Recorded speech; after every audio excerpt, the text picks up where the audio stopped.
예, 오늘 형제자님들과 함께 나눌 말씀 제목은 충분해서 만족하는 것과 부족해도 만족하는 것이라는 주제로 이 만족에 대해서 하나님의 말씀을 나누고자 합니다.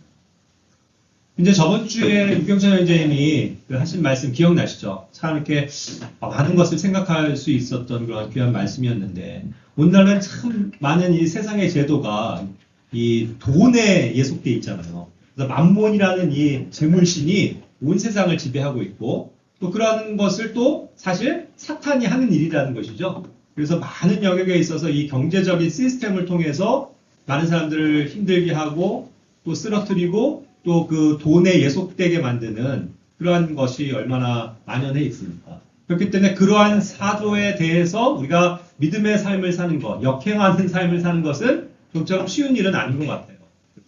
그런데 이제 그러한 가운데서도 우리가 어떤 믿음의 길을 따르고 주님의 뜻대로 살아야 되는데 그 중에서 이제 이런 것들을 이기고 승리하는 비결 중에 하나는 가장 큰 것이 뭘까를 저도 이제 말씀을 드리면서 이렇게 묵상을 하다가 그게 만족인 것 같아요. 예. 만족하는 것을 배우면 사실 이러한 여러 가지 어려운 경제적인 속박으로부터 그 부자유로부터 벗어날 수 있는 것 같습니다. 그래서 오늘은 이제 그러한 만족에 대해서 조금 말씀을 나눠볼게요. 자, 먼저 우리가 성경을 볼 때에 이 만족한다는 표현이요. 그래서 항상 우리는 한글 단어를 볼 때에 이 영어 단어가 무엇인지를 조금 공부를 해야 될 필요가 있습니다. 항상 이 하나님의 말씀은 이 단어들로 구성이 되잖아요. 그렇기 때문에 그것에 대한 정확한 의미를 알고 구분을 할 때에, 올바르게 구분을 할 때에 뭔가 정확한 의미를 더 깨닫게 되는 것인 것 같습니다. 그래서 저도 이제 이것을 공부하면서 사실 깨닫게 된 건데, 구약적인 개념, 일반적으로요. 많은 경우 구약적인 개념에서는 어떠한 단어를 만족을 쓰냐면 satisfy라는 단어를 사용을 합니다. 자, 그래서 이 단어를 먼저 찾아보게 되면 가장 보편적인 단어가 실제로 만족하다, 뭐 충분하다라는 개념으로 쓰여지는 단어예요. 그래서 그 의미를 이렇게 사전적으로 찾아보면 원하는 것, 소망 또는 욕구를 최대한 충족시키는 것이다 라고 말하고 있어요. 그리고 더 이상 원하지 않을 때까지 소유나 즐거움을 제공한다라는 뜻을 가지고 있습니다. 두 번째 의미로도 마음껏 먹이거나 공급한다라는 뜻을 가진 거죠. 자, 그렇다고 보면 이 satisfy라는 만족은 뭐에 기인을 하냐면 뭔가 실제로 부족함이 없는 상태예요. 거기서 오는 만족이라는 거죠. 모든 게 충분하기 때문에. 이해가 되십니까? 그러니까 이게 구약적인 개념이랑 딱 맞아떨어지는 거죠. 하나님께서 이스라엘에게 복을 주시고 하나님 안에 거하게 되면, 말씀 가운데 거하게 되면 그들에게 부족한 것이 없게 하시겠다라는 그런 하나님의 축복이 전제가 된 것 아닙니까? 구약은? 그렇죠. 그래서 이거는 마치 그런 거예요. 우리가 뭔가를 먹더라도 뷔페를 간 겁니다. 뷔페. 이렇게 해서 뷔페는 어때요? 그냥 맛있는 음식들이 그냥 산의 진미가 쫙 쌓여져 있고 내가 먹고 싶은 만큼 얼마든지 먹어도 되는 거죠. 네? 그냥 배가 터지도록 먹어도 되는 거예요. 원 없이 먹을 수 있다는 거예요. 자, 그럴 때 어떻게 해요? 우리가 맛있는 거 다 그냥 한참 먹고 나서 배불러. 너무 만족하다. 그쵸? 그럴 때 쓰는 게 satisfy라는 거예요. 그러한 개념을 먼저 설명하고 있습니다. 자, 그러니까 우리가 성경에서 그러한 말씀들을 몇 군데를 찾아보면 시편 105편 40절에서 그 백성이 구하였기에 그분께서 메추라기들을 가져오셨고 하늘의 빵으로 그들을 만족시키셨도다. 자, 방금도 말씀드렸습니다. 구약적 경륜에서 보자면 하나님께서는 이스라엘을 택하셨고 이스라엘을 먹이고 입히시고 그들을 인도하시겠다고 약속하신 거죠. 그리고 너희가 하나님의 말씀 가운데 거하면 나를 사랑하고 나를 믿고 나를 따르면 그러한 복을 영원히 주겠다고 약속하신 거잖아요. 그렇죠? 그러니까 어때요? 실제로 그들에겐 항상 하나님께서 주시는 양식들이 가득했었던 겁니다. 이집트로부터 나왔어도 그들이 굶지 않았거든요. 고기가 먹고 싶다고 하면 메추라기를 보내주셨고 빵이 그리울 때 만나를 주셨단 말이죠. 그래서 한 번도 그것이 부족함이 없었다는 얘기예요. 그날 그들이 만족하고 배부를 수 있을 만큼의 양들을 충분히 주셨단 말입니다. 그렇죠? 그러니까 누구 하나 이스라엘 사람들은 어떻게 보면 거지같이 방황할 수밖에 없는 그러한 광야 속에서도 하나님으로 인해서 배불리 그 배가 채움을 받았다 이 뜻이에요. 이랬을 때 뭐예요? 그들은 만족할 수 있었다는 거죠. 배불리 먹을 수 있었다는 겁니다. 그렇죠? 잠언 5장 19절에서는 이와 같이 말씀하십니다. 그녀로 하여금 사랑스러운 암사슴과 기쁨을 주는 노루같이 되게 하라. 그녀의 젖가슴이 항상 너를 만족하게 하고 너는 언제나 그녀의 사랑으로 황홀하게 되라. 남녀의 사랑에 대해서도 이야기하지만 하나님께서 주신 그 아내를 정말 만족하는 그러한 것을 표현하고 있죠. 예? 자, 그런데 이것도 어때요? 그 정말 아내가 너무나도 사랑스럽고 귀하고 아름다운 그런 존재라는 거죠. 그렇기 때문에 거기서부터 오는 이 가정의 생활 속에서의 만족도 굉장히 컸다라는 겁니다. 근데 재밌게도 그래서 그런지 구약의 그 인물들을 보면 모든 그 믿음의 사람들의 아내들 어땠어요?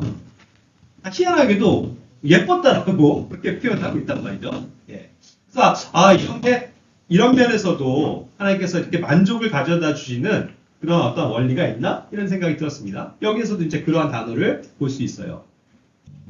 자, 이어서 잠언 12장 11절을 볼까요? 자신의 토지를 경작하는 자는 빵으로 만족하리라. 그러나 헛된 인물들을 따르는 자는 명철이 결여되어 있느니라.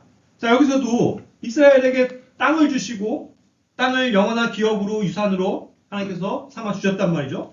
그래서 그 하나님을 신뢰하면서 열심히 살아가는 그들에게는 경작할 때마다 훌륭한 그런 어떠한 먹을거리를 하나님께서 가져다 주신 거죠. 빵을 늘 풍성하게 그렇게 하나님께서 채워주셨다는 말입니다. 그러니까 그 땅이 축복받은 거예요. 하나님께서 풍성하게 소출을 낼 수 있도록 하시는 게 하나님의 능력이잖아요. 그렇죠. 그러니까 그런 면에서도 경작했을 때 소출이 열매가 많고 거기에서 오는 배부름은 그 만족은 항상 이스라엘에게 약속되어져 있었다는 거죠. 그리고 일반적으로도 그렇습니다. 하나님께서는 이와 같이 우리의 인생을 아시고 충분한 것들로 주실 수 있는 분이에요. 그렇죠? 자, 그러니까 어쨌든 이런 말씀들을 토대로 볼 때 이 satisfy라고 하는 만족의 개념은 어찌됐건 1차적으로는 물리적인 것과 연관되어 있다. 물질적인 것과 연관된 단어다. 육체적으로도 실제로 만족할 수 있는 영역들을 가지고 만족한다라고 부른다는 거예요. 만족할 수 있는 여건 하에서의 만족이죠. 그렇죠. 그래서 제가 제목에 단 것처럼 만족할 수 있는 어떠한 상황, 충분했을 때 오는 만족, 그것을 실질적으로 얘기한다는 거예요. 이러한 만족은 사실 이러한 어떠한 그 기인하는 것들이 있으니까 그게 충분하면 누구나 만족할 수 있어요. 안 그렇습니까? 여러분들에게 돈도 지금 많고 뭐 재정적인 풍요로움이 있고 하면 뭐 만족할 거 아니에요. 일반적으로. 그러기가 쉽다는 거죠. 자, 그런데 이렇게까지 하나님께서는 어쨌든 구약에서도 여러 가지 형태로 만족한 삶을 주시고자 또 복을 주셨고 또 그런 것들에 대해서 제시하시는데 문제는 뭐냐면 우리 인간은 언제나 어리석죠. 그래서 항상 하나님이 주신 거에 대해서 감사할 줄 몰라요. 그리고 목이 딱 걷어가지고 더 많은 것들을 욕심을 내면서 불만족하는 것에 문제가 있다는 사실입니다. 이 인간의 끝없는 불만족. 하나님은 분명히 만족할 것을 주셨는데도 불구하고 사람들은 그것에 만족할 줄 모른다. 이 내용이에요. 잠언 27장 20절에서는 그래서 지옥은 계속 팽창하고 있는 것 같아요. 지옥과 멸망은 결코 가득 차지 않느니라. 가득 차지 않고 계속 그냥 그 사람들을 오게끔 하는 거죠. 많은 사람들이 이와 같이 탐욕의 문제 때문에 지옥을 갑니다. 멸망당하죠. 이처럼 사람의 두 눈도 결코 만족하지 않느니라. 만족하는 법이 없다는 거예요. 오늘날 많은 사람들이 그렇지 않습니까? 그때 유경찬 회장님도 하나의 예를 드셨죠. 10억 가진 부자들한테 뭐 물어보면 난 부자 아니라고 하면서 불만족스럽게 여기면서 최소한 100억은 있어야죠 이런단 말이죠. 그리고 100억 가진 부자들한테 얘기하면 저 슈퍼 리치들을 얘기하면서 뭐 1000억은 있어야죠. 저는 아직 가난해요. 이렇게 여긴다는 거잖아요. 그러니까 이 불만족이 사람들에게는 끝없이 펼쳐진다는 겁니다. 잠언 30장 15절에서는 한 곤충을 이렇게 곤충은 아니죠. 곤충인가? 거머리가? 곤충 맞아요? 아니면 그걸 곤충으로 분류해요? 아니면 동물이죠, 이거는. 어쨌든 거머리가 있습니다. 말거머리라고 번역을 했는데 만족하는 법을 모르는 동물을 이 거머리에 비유를 한 거예요. 거머리. 남의 핏 빨아먹고 사는 이 거머리. 주소서, 주소서라고 부르짖는 두 딸이 있느니라. 결코 만족하지 않는 세 가지가 있으니 진정 네 가지가 충분하다라고 말하지 않는다. 충분할 것 같은데 여전히 그들은 충분하다고 여기지 않는 거예요. 거머리 마냥 부족하다 하면서 계속 피를 빨아먹는다는 거죠. 그래서 도대체 이 거머리는 어떤 습성을 가졌길래 하고 이제 좀 찾아봤어요. 그랬더니 진짜 그렇더라고요. 자기 몸무게의 10배의 피를 빨아먹는데요. 그냥 계속 빨아먹는 거예요. 붙어만 있어요. 그러니까 빨리 거머리는 떼어내야 되잖아요. 안 그러면 계속 피를 빨리게 돼 있어요. 그렇게 해서 충분히 먹고서 그냥 또 활동도 안 하고 또 있다라고 하더라고요. 그렇구나. 우리 인간의 이 끊임없는 불만족, 탐심이 말 거머리 같구나. 이거 부족하질 않아. 항상 부족해. 나는 충분하지 못해 하면서 계속 거기에서 기생하면서 뭔가를 빨아들이려고 하는 그런 습성. 인간의 악한 습성을 얘기하고 있다는 거죠. 또 다른 말씀 한번 볼까요? 전도서 4장 8절. 홀로 있으면서 동반자가 한 명도 없는 누군가가 있는데 진정 그는 자식도 없고 형제도 없도다. 그럼에도 그의 모든 수고에 끝이 없느니라. 또한 그의 눈은 재물들로 만족하지도 아니하나니 그는 누구를 위하여 내가 수고하면서 나의 혼에게서 좋은 것을 앗아가는가 하고 말하지도 아니하는도다. 이 또한 헛되나니 진정 그것은 심한 고역이라. 이와 같이 어떠한 인생을 보여주십니다. 인간의 어떤 끝없는 욕구와 또 그 불만족의 세계를 이와 같이 표현하는 거죠. 어떠한 사람은 혈혈단신이에요. 가족이 아무도 없어요. 형제도 없고. 그러니까 그냥 혼자 사니까 네? 그러다가 이제 죽는다고 쳐봐요. 그럼 그 많은 재산 다 어디로 갑니까? 가족도 없고 남길 데도 없는데 그냥 날아가 버리는 거란 말이죠. 그런 상황이라면 사람들이 좀 절제할 줄 알고 차라리 안 믿는 사람이어도 자기의 인생을 그냥 충분히 즐기고 뭔가 편안하게 노력도 하고 여행도 가고 그럴 것 같은데 그렇지 않다는 거예요. 끝까지 자기는 만족할 줄 모르고 그러한 상황에서도 끊임없이 돈을 벌려고 하고 노동을 하고 수고를 하면서 밤낮 잠도 못 자면서 그렇게 열심히 일하면서 사는 사람들이 얼마나 많습니까? 그 인생이 곧 죽을 수 있는데 그렇죠? 근데 뭘 그렇게 모으려고 안달복달인지. 근데 그러한 사람들의 형태를 지금 이야기하고 계시잖아요. 또 전도서 5장 10절에서도 말합니다. 은을 사랑하는 자는 은으로 만족하지 못할 것이요 풍부함을 사랑하는 자도 늘어나는 것으로 만족하지 못하리라. 이 또한 헛되도다. 이 은과 금을 사랑하는 거예요. 그래서 자기가 가진 것에 만족하지를 못해요. 그래서 계속 그것을 늘리려고 노력하고 하면서 그렇게 그냥 이 세상을 일하는 데에 소신하면서 살아가는 그런 사람들이 얼마나 많습니까? 이런 것들이 결국 성경에서 얘기하는 만족의 원리를 배운다면 해소가 될 수 있는 부분인데 그게 없으니까 사람들은 어때요? 끊임없이 불만족하면서 뭔가 더 가져야 되겠다는 생각으로 열심히 그들의 입장에서는 살아가는 것 아닐까요? 그것이 결국 복된 삶일까요? 하나님께서는 그런 것들을 이제 보여주시는 거예요, 말씀으로. 자, 이와 같이 어쨌든 일반적으로는 구약에서 말하는 satisfy라는 만족이 어찌됐건 모든 것이 충분한 상태에서 실제로 자기가 누릴 수 있는 것들을 의미한다라고 본다면 신약적인 개념은 어떨까요? 많은 경우 형제자님들 성경을 올바르게 구분하는 법에 있어서는요. 신약과 구약은 굉장히 다릅니다. 그렇죠? 구약은 이스라엘에게 주신 율법이 기초가 되고 있고 이 신약은 신약 교회들에게 그들이 은혜로서 살아가는 방식들을 얘기하고 있기 때문에 굉장히 많은 것들이 달라져 있잖아요. 자, 그렇다면 어떠한 개념일까요? 일반적으로 신약적인 개념에서는 satisfy라는 단어도 있지만 주로 be content라는 단어를 사용합니다. contentment라는 이 단어로서의 만족을 얘기를 해요. 그럼 이것이 아까 얘기한 구약적인 개념과는 조금 무슨 차이가 있을까라고 찾아보면 이거는 마음을 만족시키기 위해서 불평이나 반대를 멈추기 위해서 조용하게 하는 것, 내 마음을 달래는 것, 기쁘게 하거나 만족시키는 것 이런 상태를 얘기한다는 거예요. 명사적으로도 현재 상태에서 현재 상태예요. 그것이 많건 적건 간에 마음의 휴식이나 고요함, 마음을 평화롭게 유지하는 것 그러면서 불만이나 반대 또는 추가 욕망을 억제하고 종종 적당한 정도의 행복을 그냥 그 스스로가 암시하는 것. 만족함들에 대해서 겸손하게 받아들이는 감각. 불안함 없는 마음의 휴식이나 만족. 이러한 상태를 이야기한다.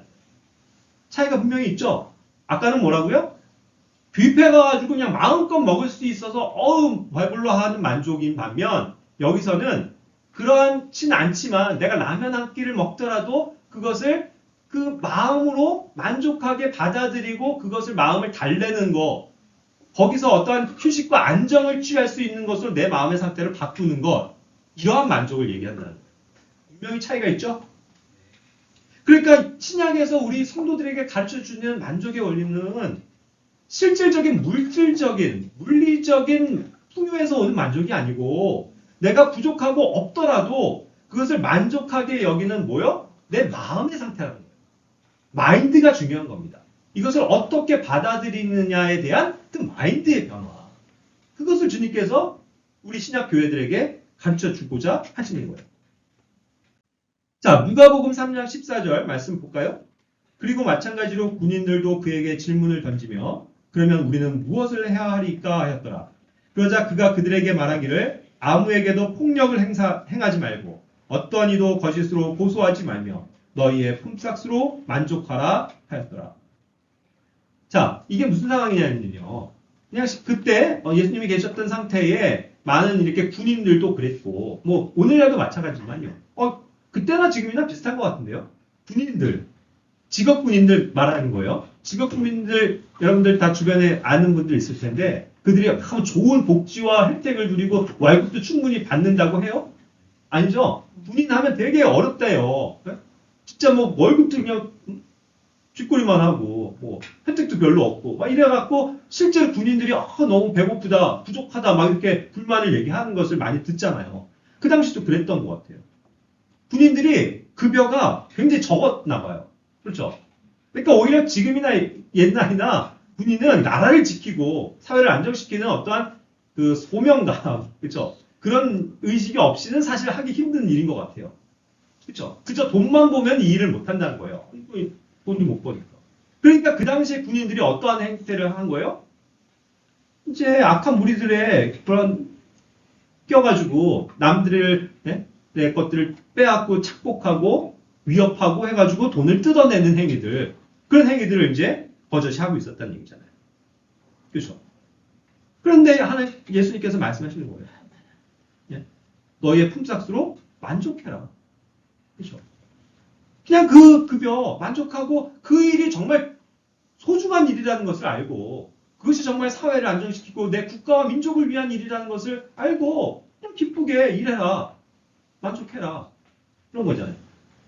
그러니까 여기서 그런 식의 만족을 얘기하는 거예요. 실제로 내가 적은 급여지만 내가 하는 일이 정말 난 소중한 일이야. 난 가치 있어. 이런 생각을 가지고 일하면 만족할 수 있다는 겁니다, 여러분. 그렇죠? 그러니까 여러분들의 우리들의 직업도 그런 거예요. 뭔가 정말 돈을 많이 벌어서 만족한 게 아니고 내가 하는 이 일이 정말 가치 있는 일인가? 주님을 위한 일인가? 내가 신앙 안에서 정말 떳떳한 일인가? 그렇다면 감사할 줄 알고 만족할 수 있어야 된다는 거죠. 그걸 배우라는 거예요. 빌립보서 4장 11절은 말씀하십니다. 내가 궁핍함으로 언급하는 것이 아니니라. 이는 내가 어떠한 형편 가운데 있든지 나는 그것으로 만족하는 것을 배웠기 때문이라. 아멘. 사도 바울의 가장 훌륭한 점을 한 가지를 또 뽑으라면요. 그 없는 삶, 정말 찌질도 가난하고 헐벗고 굶주리면서 주님의 복음을 위해서 그렇게 살아갈 때에 그러니까 이 세상에 있는 어떤 부귀영화, 안락함 다 포기했잖아요. 그렇죠? 안정적으로 사실 텐트 만들면서 잘 살 수도 있었지만 그런 것들 다 포기하고 주님의 복음을 위해서 교회를 세우기 위해서 그렇게 헌신했었던 사람 아닙니까? 그런데 그런 그도 언젠가는 그런 궁핍함을 당하고 하면 힘도 들고 짜증도 나고 괴롭고 얼마나 힘든 일들이 많았겠어요. 그걸 버티기가 힘들었을 수도 있는데 바울은 감사하게도 뭘 배웠냐 하면 만족하는 법을 배웠다는 거예요. 만족. 주님이 주신 그것에 대해서 만족했다. 어디를 가더라도 감사하게도 같은 믿는 유대인들을 만납니다. 그래서 어떤 천막 만드는 일을 도와줘요. 그래서 거기에서 또 어느 정도 일정한 돈을 벌었습니다. 그래서 또 다시 선교를 할 수 있게 되었다고 쳐봅시다. 그것에 만족했다는 거예요. 그렇죠? 만족하는 삶. 그것을 배우니까 그에게 있었던 실제로 궁핍은 궁핍이 아닌 거예요. 그것이 문제가 되지 않더라는 겁니다. 자신의 형편 때문에 자기를 막 자학하고 나 왜 이 모양이야 하면서 실망하지 않았다는 얘기예요. 항상 주님이 주신 거에 대해서 그때그때마다 감사하는 태도, 만족하는 마음을 가지니까 이게 두려울 게 없는 거죠. 그렇죠? 그걸 배우라 이것입니다. 자, 그래서 이제 그 디모데전서 6장이 5절부터 8절까지도 이 물질에 대한 경고, 그리고 우리 그리스도인들이 어떻게 살아야 되느냐에 대해서 굉장히 실질적으로 가르쳐 주시는 말씀이죠. 그죠? 그래서 굉장히 중요합니다. 6장 5절부터. 우리 다 같이 한번 읽어볼까요? 부패한 생각들을 가지고 진리가 떨어진데 이들이 경건이라고 생각하는 사람들에게서 비틀어진 말다툼이 나오느니라. 그러한 자들로부터 너 자신을 빠져나오라. 그러나 만족함을 경비한 경건이야말로 큰 이득이라.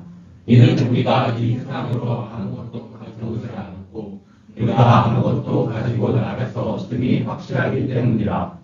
그런즉 먹을 것과 입을 것이 있으니 우리가 그것으로 만족하자. 아멘. 예. 굉장히 중요한 원리 아닙니까? 우리가 이것을 마음에 새기기를 원해요. 이득이 경건이다라고 잘못 이야기하는 그러한 현대 종교인들, 그러한 사람들의 사고를 우리는 물리쳐야 합니다. 반대가 돼야 돼요. 경건이 이득이라고. 그렇죠? 우리에겐 경건하게 사는 것이 우리에게 참된 이득이 되고 그것이 영원한 보상을 가져다 주는 일 아니겠습니까? 그러니까 하나님을 따르는 일, 여기에 만족하고 그 만족을 겸비한 주님을 따르는, 주님을 닮아가는 그 경건함, 그것을 추구하는 삶이 우리의 삶에 크나큰 이득이 있다 이것이죠. 생각해 보세요. 세상에도 공수래 공수거라는 말이 있지만 누구도 다 태어날 때 발가벗고 태어나고 아무것도 없이 태어났고 갈 때도 사실 아무것도 없이 그냥 빈 몸뚱아리 하나 남는 거잖아요. 거기에 그냥 수위 하나 둘둘둘둘 말아서 관에 묻힐 뿐입니다. 그런 인생인데 그죠? 아무것도 가지고 못 가잖아요. 근데 왜 우리는 이 땅에서 뭔가 하나님께로 갈 때도 뭔가를 가져갈 거라고 생각하고 열심히 모으냐는 거죠. 물론 이제 그것 자체를 제가 뭐라고 하는 건 아닙니다만 그게 목적이 아니잖아요. 우리가 알아야 될 건 이 땅에 우리가 가지고 있는 모든 것을 남기고 떠난다. 그것을 생각하면 그렇게 그냥 이 세상의 재물이나 그런 것에 욕심을 낼 필요는 없다는 것을 가르쳐 주시는 거죠. 그것을 확신한다는 거예요. 그러면서 6장 8절에 결론적으로 뭐를 얘기해요? 먹을 것과 입을 것이 있으니 그것들로 만족하자. 아멘. 선생님들, 먹을 것과 입을 것이 있으십니까? 현재? 네. 그럼 그것으로 만족합시다. 아멘. 그걸로 해피해야 되는 거예요. 그걸로 만족한다. 입을 옷이 있으면 된 거예요. 먹을 것이 있으면 됐다고요. 뭘 먹든 간에. 그죠? 맨날, 아까 이것처럼 맨날 그냥 돈이 많아서 막 뷔페 가고 맛있는 거 먹고, 오늘은 회가 먹고 싶은데, 그래갖고 막 비싼 회 사 먹고, 오늘은 갈비가 땡겨 하면서 갈비 먹는다. 그럴 수도 있겠지만, 그렇게 사는 삶도. 그건 없이 맨날 그냥 밥에다가 그냥 김치 한 조각에다 김만 싸서 먹는 내 인생은 왜 이렇게 불쌍해 하면서 자책할 필요가 없다는 거예요. 그것도 먹는 건데, 먹는 게 있으면 만족한다. 회사자님들, 우리는 이런 면에서 겸손함을 배워야 돼요. 오늘날 정말 얼마나 많은 사람들이 세계 인구가 못 먹는지 아십니까? 하루 3끼를 그냥 그러니까 돈이 있어서 하루 3끼를 먹을 수 있는 세계 인구가요. 몇 분인 줄 아세요? 세계 인구의 단 1%밖에 없다는 거예요. 1%. 나머지 3끼를 못 먹어요. 네? 그런 세상이에요. 우리가 어제도 서울역 교습자 전도를 갔지만 그냥 그런 분들 있잖아요. 실제 정말 노숙하는 분들. 뭐가 먹을 게 있으니까. 그러니까 그렇게 해서 급식소나 이런 데서 한 거 연명하고 어떻게든 그냥 빌어서 먹게 되는 그런 사람들도 얼마나 많습니까? 그런데 우리는 어쨌든 우리의 힘으로 얼마가 됐든 벌어서 그 돈으로 내가 생활하고 먹을 것이 있다면 또 추우면 아, 나 이번에 겨울에 패딩 하나 사야지 해서 패딩도 입을 수 있고 겨울인데도 막 그냥 예? 얇은 잠바 하나밖에 없어서 벌벌 떠는 정도 아니잖아요, 우리. 그죠? 다 있을 건 있다고요. 그럼 뭐 하라고요? 만족해라. 이 만족은 실제로 내가 만족해서가 아니고 그걸 만족하게 여기는 내 마인드다. 바울은 그랬단 말이에요. 바울은 심지어 겉옷도요. 그 겨울 정도에 있는 좀 두툼한 외투로서의 겉옷도 몇 벌 있었는 줄 아세요? 딱 한 벌이었어요. 그걸 누군가의 집에 맡기고 왔잖아요. 그러니까 이제 겨울이 오니까 야 빨리 그거 좀 갖다 줘. 그 정도였다고요. 우리는 옷장을 쫙 열면 얼마나 많은 코트와 잠바와 자켓과 파카도 오리털, 거위털, 솜털, 롱숏 그거는 그러고도 나 왜 이렇게 옷이 없어? 나 옷 하나 사야 돼. 이러고 있습니다. 저도 그렇더라고요. 뭐 저는 옷은 그 정도는 아닌데 저도 신발장을 쫙 열어보면요. 웬 신발이 이렇게 많은지.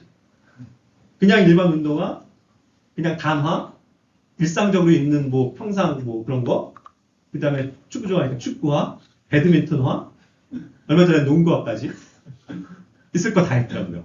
그죠? 사실 하나로도 다 되는데, 그죠? 그냥 운동 하나 있으면 다 되는데, 그냥 그런 목적에 맞게끔 계속 사드리는 거예요. 그러다 이제 예를 들어서 제가 뭐 볼링에 꽂혔다고 봅시다. 그럼 어떻게 했어요? 뭐 볼링가도 사겠네요. 그죠? 사람이 그렇게 되더라고요. 근데 그냥 하나로 다 할 수 있어. 그냥 만족해. 라고 하면 그렇게 우리가 많은 돈을 뭐 사는 데 투자하게 될까요? 그런 생각이 들어요. 정말. 그래서 정말 맞구나. 만족하면 되는구나. 만족을 못하니까 문제였지 내가 진짜 없는 게 아니었구나. 그렇죠? 그리고 어쨌든 하나님께서 말씀하시는 원리는 경건함을 따라라. 하나님을 따르는 그 일을 우선해라. 그 일이 최고의 가치다. 그것을 가지고 있는 사람은 정말 하나님으로부터의 그러한 보상과 이득이 약속되어져 있다. 이것을 믿으면서 살아야 되겠구나. 라는 걸 다시 한번 마음에 새기게 되었습니다. 자, 그래서 이제 마지막 정리하면서 만족의 이제 반대 개념이 그래서 단 두 가지 정도로 존재한다고. 만족의 반대 개념 하나는 뭐냐면요. 결국 불만족하는 거죠. 그래서 그것을 줄여서 불만이라고 합니다. 만족의 반대는 항상 불만이에요.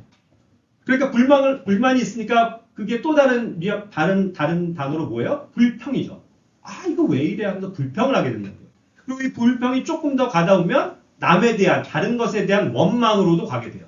그렇죠? 그러니까 항상 뭐뭐 때문에, 뭐뭐 때문에 이렇게 불평할 때가 많다는 거예요. 난 이렇게 태어나서 그냥 이게 문제야. 난 이런 가정에서 태어나서 나에게 하나님이 이런 부모를 주셔서 그것 때문에 난 이렇게 불행해. 내가 주어진 지금의 이 환경 이것 때문에 내가 이렇게 살고 있어. 내가 돈이 없기 때문에 문제야. 혹은 저 사람 때문에 이게 사실 문제야. 내 삶이 이렇게 됐어. 내가 이 교회 만나서 이것 때문에 내가 이렇게 살고 있어. 이런 식으로 얼마나 많은 누구 때문에 뭐 때문에 불평과 원망이 많냐는 거예요. 근데 제가 항상 강조하는데 청년들에게도 많이 얘기하는데 그런 뭔가 불평과 원망이 있을 수는 있잖아요. 근데 그것이 정말 이 마음의 문제로부터 주님 안에서 해결되지 않으면요. 여러분 그 환경은 지금 얘기한 이런 모든 이것 때문이라고 하는 환경이 조금 양상이 바뀌어서 달라져도 우리는 바뀌지 않아요. 바뀌지 않아요. 그거를 알아야 된다고요. 돈 때문에요? 여러분의 돈이 조금 더 생기면 그러면은 하나님 안에서 잘 살 것 같습니까? 이 교회에 만나게 돼갖고 이 작은 교회에서 그냥 안달복달 나 불만이야. 큰 교회 가면은 해결이 될 것 같아요? 그렇지 않다는 거예요. 모든 것은 아까 얘기한 것처럼 만족은 마인드의 문제라는 거잖아요. 내가 그것을 어떻게 받아들이고 어떻게 믿고 사느냐가 더 중요한 것 아니겠습니까? 두 번째 개념은 만족의 반대는요. 또 그렇기 때문에 욕심이라는 단어로 대체가 될 수 있어요. 그렇죠? 만족하면 되는데 뭔가 그것에 대한 반대되는 욕심. 그것이 문제 아니겠습니까? 그래서 많은 사람들이 이와 같은 영역에서 많은 욕심들을 가지고 살아요. 재물에 대해서도 욕심을 갖고 외모에 대해서도 학력에 대해서도 또 현재 자기가 처한 위치에 대해서도 끊임없이 욕심을 부립니다. 그렇죠? 그래서 이런 여러 가지 영역에서 만족하지 못하는 것들, 방금도 예시를 했지만 이런 것들이 너무 우리의 삶에 팽배해 있고 또 많은 그리스도인들의 삶에 또 교회들의 이런 것들이 여러 가지 헛된 철학과 사상으로 들어와 있다는 거예요. 그러니까 이런 것들을 디모데서에서 뭐 하는 거예요? 경계하라는 거예요. 디모데서 전서 같은 데서 굉장히 그런 것들을 많이 실질적으로 다루고 있습니다. 지금 받는 월급, 연봉, 일단 만족하시라는 거예요. 그렇죠? 수입에 대한 불만족을 가질 필요가 없습니다. 지금 가진 소유에 대해서 만족하시길 바라요. 내가 지금 월세입니까? 현재 주님께서 그렇게 허락하셨으니까 만족하라는 거예요. 전세자금을 모아야지.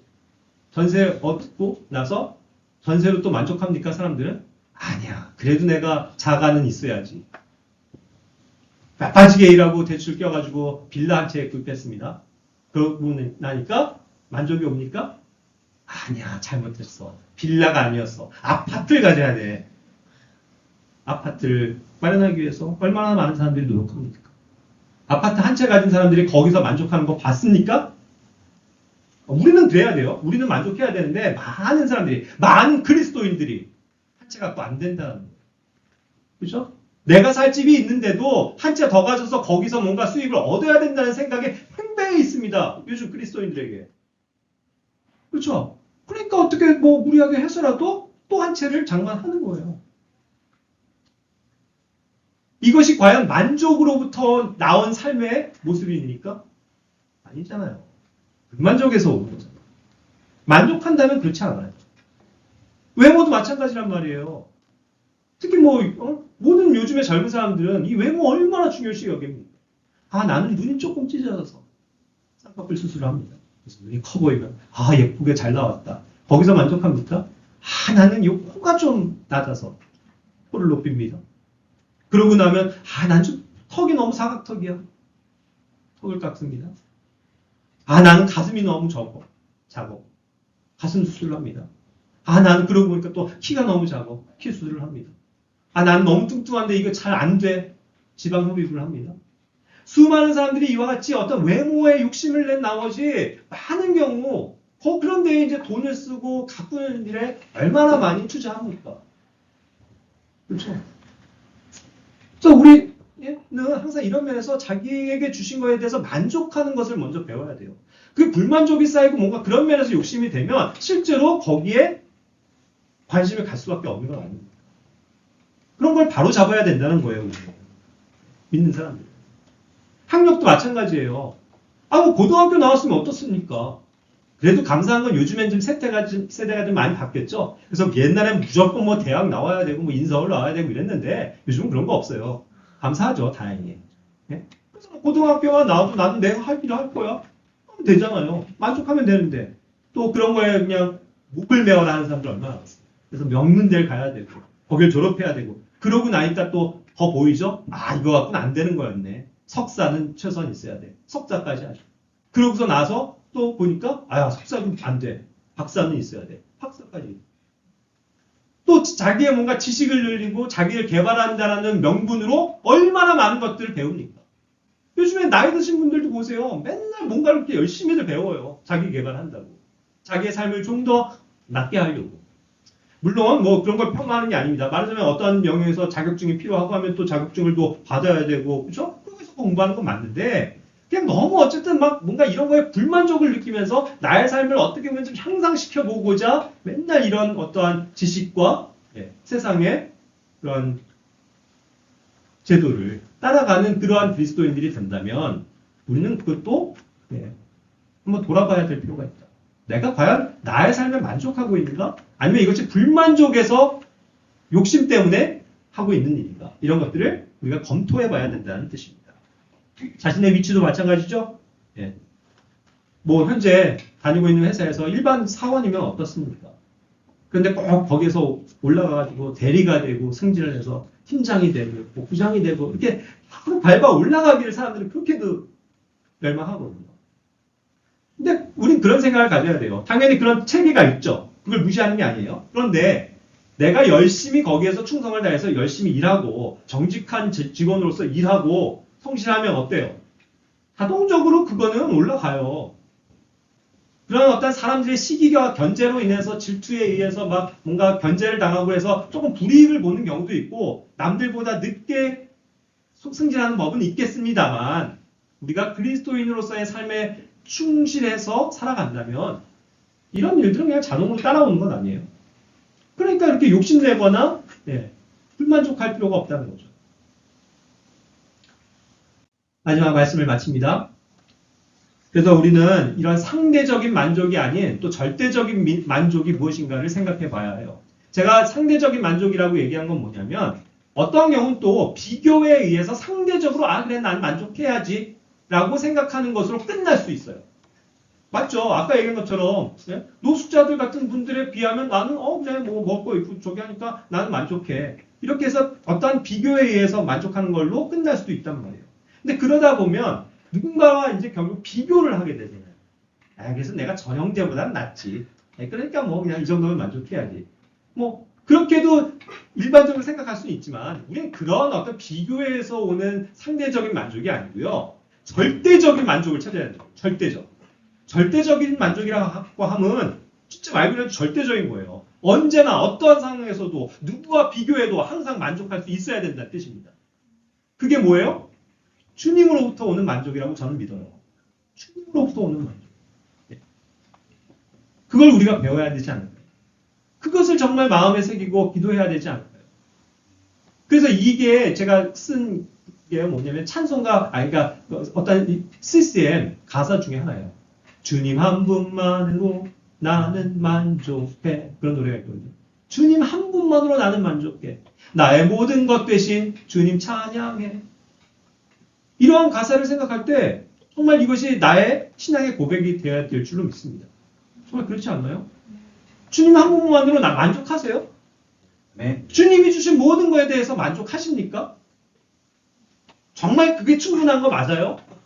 그렇게 여기는 거 맞습니까? 그럼 되는데 우리는 이렇게 이와 같이 찬송을 부르면서도 겉으로는 주님 한 분만으로 나는 만족해 라고 하지만 집에 돌아가서 내가 또 이게 없네. 불만족하고 그러는 우리 자신의 연약감을 보지 않습니다. 정말 이 가사처럼 우리가 주님이 계시기 때문에 저는 정말 감사합니다. 주님이 지금까지 허락하신 이 위치 저는 감사합니다. 만족합니다. 그러나 이제 또 우리는 당연히 또 믿음 안에서 소망을 가지고 기도하는 것들은 있죠. 내가 또 이런 여러 가지 더 어려운 상황에서 좀 더 좋은 그런 어떠한 일들을 만날 수 있도록 위치가 될 수 있도록 우리가 당연히 기도하는 건 맞아요. 하지만 그것이 나의 어떤 불만족에서 오는 그런 염려나 혹은 경쟁이나 욕심이나 불평 때문에 이런 것들이 기도되어져서는 안 된다는 뜻이에요. 그렇죠? 그래서 우리가 그런 면에서 이 삶의 만족에 대한 원리를 보기를 바랍니다. 저도 참 이것을 요즘에 참 마음에 자꾸 이렇게 새기는 단어 중에 하나가 만족이에요. 하나님 안에서 만족한다는 것이 이게 굉장히 어려운 일이구나. 그리고 이것을 경건에 빗댔는데 경건함 뭐예요? 여러분들 내가 뭐 오늘도 성경을 20장을 읽었고 뭐 2시간씩 기도했으며 이게 경건이에요? 아니에요. 이러한 삶 속에서 작은 삶 속에서도 우리에게 주어진 건 만족하는 이것이 구약적 satisfy라는 단어와 content라는 단어에서 생각해 보시면 됩니다. 제가 어제는 그 서울역 저도 가기 전에 누군가 이제 결혼식을 갔거든요. 당연히 그냥 시간이 안 되니까 인사만 하고 축하해주고 축의금을 주고 왔습니다. 일반적으로 그렇게 결혼식 가면 내가 그만큼 냈으니 나의 권리로 밥 한 끼 먹고 와야 되는 거 아니에요? 밑에는 연회장이 있어서 좋은 냄새가 나고 막 뷔페가 탁 차려져 있습니다. 근데 못 먹고 왔거든요.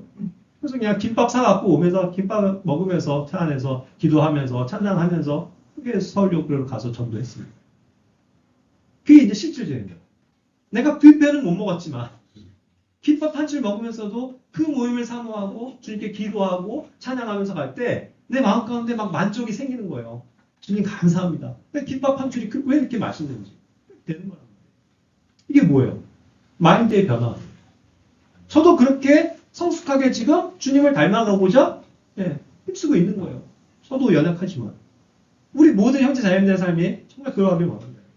오늘도 우리 자매님들 무슨 맛있는 밥을 우리에게 준비해 주실지 기대가 됩니다. 딱 일어났을 때, 뭐 고기도 한 점 없네? 이럴 거예요? 아니, 야, 어쨌든 감사하다. 너무 맛있다. 자매님 감사합니다. 잘 먹었습니다. 예? 만족하는 거, 그걸 배워야 되는 겁니다. 그렇죠? 예, 기도합시다.